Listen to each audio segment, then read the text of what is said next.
addressed by the Chairman and Chief Executive, National Investment Board, Mr. A.M.TOURAY. Representatives and Mrs. Njai, Honorable Cabinet Ministers, Honorable Members of Parliament, Your Excellencies, members of the Diplomatic Corps, the Imam Ratib of Banjul, the Bishops of the Gambia, current and former directors of the National Investment Board, distinguished guests, ladies and gentlemen.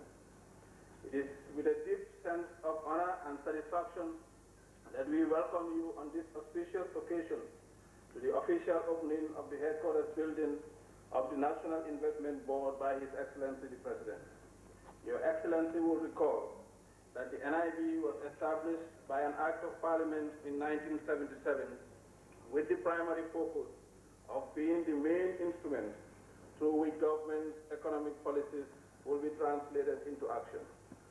Over the past 15 years, the board has remained steadfast and committed to the execution of its mandate, which includes the monitoring of public enterprises, a more streamlined and proactive investment function, the addition of an export promotion function, a human resources development function, as well as providing the institutional backstopping and direction to government's privatization and divestiture program. Your Excellency, with your indulgence, I would like to seize this unique opportunity to elaborate on some of our functional responsibilities and highlight just a few of the board's accomplishments over the years. The public enterprise oversight function continues to be a traditional NlB activity. This activity was given a renewed impetus within the context of the economic recovery program with specific reference to the reform of the public enterprise sector. The introduction of performance contracts have had the desired effect of specifying enterprise objectives and clarifying the government-enterprise relationship.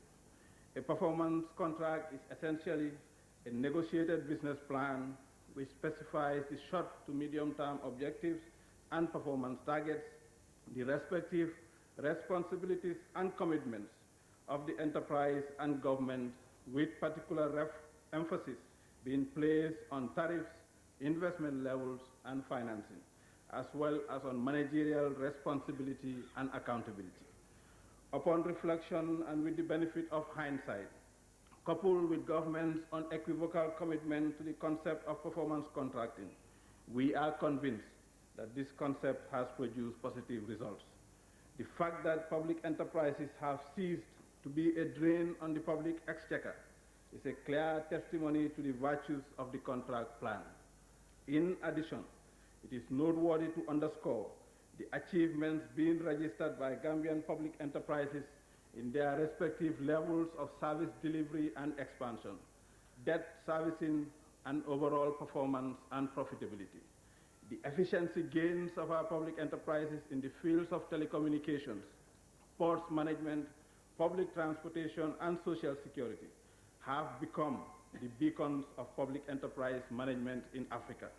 I can safely assure Your Excellency that GAMTEL, GPA, GPCC, and social security have become pace setters in their respective fields of enterprise endeavor.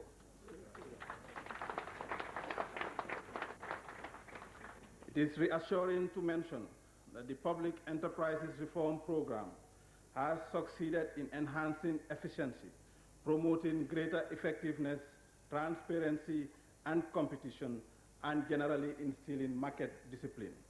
As a matter of fact, it should please Your Excellency to note that the International Monetary Fund, in a recent diagnosis and assessment of the Gambia's Structural Adjustment Program, elaborated in their occasional paper number 100, concluded as follows, and I quote, "The implementation of the Gambian Public Enterprise Reform Program has been very successful and the results achieved encouraging," end of quote.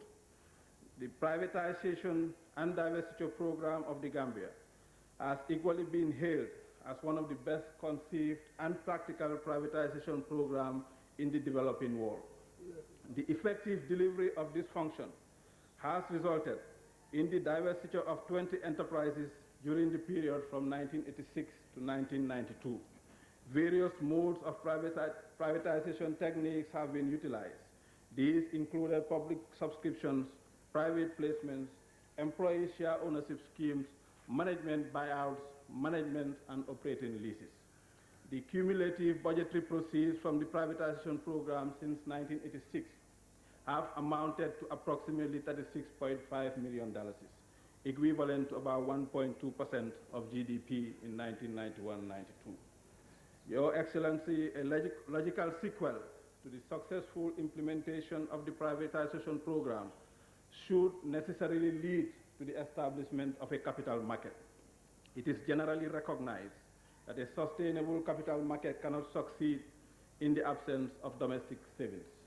However, with a gross national savings of 20% of GDP in 1991-92, we are now of the considered view that a key ingredient for the actualization of a capital market has emerged.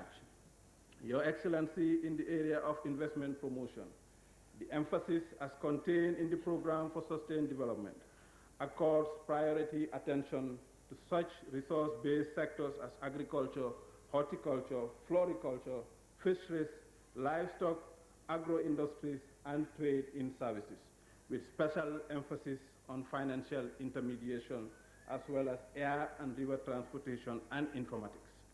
Of the Financial and Private Enterprise Project FAVE, supported by USAID, is expected to provide the required stimulus for projects with high domestic value-added components and that foster backward and forward linkages and have export potential. Given the limited range of financial instruments currently available in the Gambia, we are determined, in close collaboration with the Central Bank of the Gambia and the Ministry of Finance and Economic Affairs, to continue to advocate and secure in the short to medium term a broadening of the range of financial instruments and institutions available to Gambian entrepreneurs. In this regard, and being mindful of our proactive stance in investment promotion strategy, the NlB has increased its collaboration and cooperation with such multilateral and bilateral private sector financial institutions as the International Financial Corporation of the World Bank, the private sector unit of the African Development Bank, the Islamic Development Bank, the Commonwealth Development Corporation of the United Kingdom, PROPACO, the private lending arm of the government of France, OPIC of the government of the United States of America, DEG of the government of Germany, and FMO of the government of the Netherlands. It is noteworthy to mention to Your Excellency that studies are currently underway for the possible establishment of an investment bank, an Islamic bank, a venture capital fund, as well as a leasing company.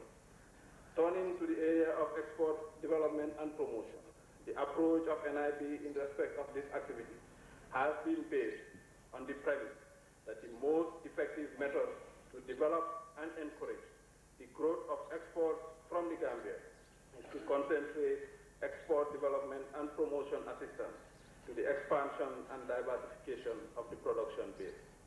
Consequently, our efforts have concentrated on such product groups as fisheries, horticulture, and livestock.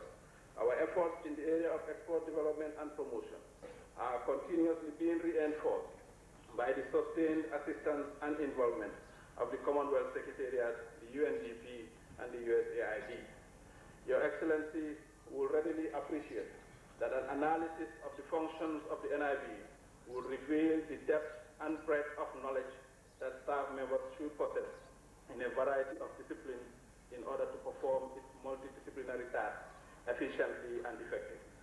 It is therefore essential for the staff to progressively acquire higher academic and professional qualifications and to keep abreast of developments within their functional spheres of responsibility. It is widely recognized that a country's infrastructure, both physical and intellectual, is what makes it unique and gives it a special role in a globally competitive and interdependent world. Most important of all are the skills of a nation's workforce. We are therefore convinced that the vision of the government aimed at enhancing its human resource capital base would certainly pave the way for long-term economic growth. Excellency has thrown up some important private sector challenges, foremost among which is the challenge by the private sector itself at its recently concluded consultations with government to make the Gambia an export enterprise. The pioneering role of Your Excellency in discovering the latent horticultural potential of the Gambia at 32 farms certainly provided the catalytic role for the progressive and sustainable development of this important subsector. The lesson to be learned from this leadership by example model, and therefore a challenge to all Gambians, has to be, never mind what your vocation or avocation is, make use of the soil and farm.